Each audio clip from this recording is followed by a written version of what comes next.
Hi అండి. ఈరోజు చిట్టి రొయ్యలు, బెండకాయ పులుసుని చూపిస్తున్నాను. ఈ కాంబినేషన్‌లో కర్రీ అయితే చాలా బావుంటుందండి. తప్పకుండా ట్రై చేయండి. ముందుగా ప్రాన్స్‌ని ఇలా క్లీన్ చేసుకొని తీసుకోవాలి.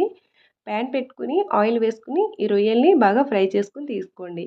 దీనిలోని ఉల్లి ముక్కలు కూడా యాడ్ చేసుకొని వీటిని గోల్డెన్ కలర్ వచ్చే వరకు వేయించుకోవాలి. అలాగే పచ్చిమిర్చి, టొమాటో ముక్కలు కూడా వేసుకొని బాగా వేయించుకున్నాక రుచికి తగినంత ఉప్పు, కారం, పసుపును కూడా వేసుకొని అలాగే మనం వేయించుకున్న రొయ్యలు కూడా యాడ్ చేసుకొని బాగా వేగిపోయాక బెండకాయ ముక్కలు కూడా వేసుకుని బాగా ఫ్రై చేసుకుని దీనిలో వాటర్ని యాడ్ చేసుకుని 10 నిమిషాల పాటు కుక్ చేసుకోవాలి. ఇలా కుక్ అయిపోయాక దీనిలో 1 కప్పు వరకు చింతరసాన్ని కూడా వేసుకుని మరొక 15 నిమిషాల పాటు కుక్ చేసుకోండి.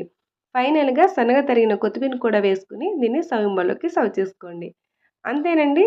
చాలా టేస్టీగా ఉండే చిట్టి రొయ్యలు బెండకాయ పులుసు రెడీ. ఇది గోదావరి సైడ్ ఎక్కువగా చేస్తారండి. టేస్ట్ అయితే చాలా బాగుంటుంది. వీడియో నచ్చితే లైక్ చేయండి, షేర్ చేయండి. థ్యాంక్స్.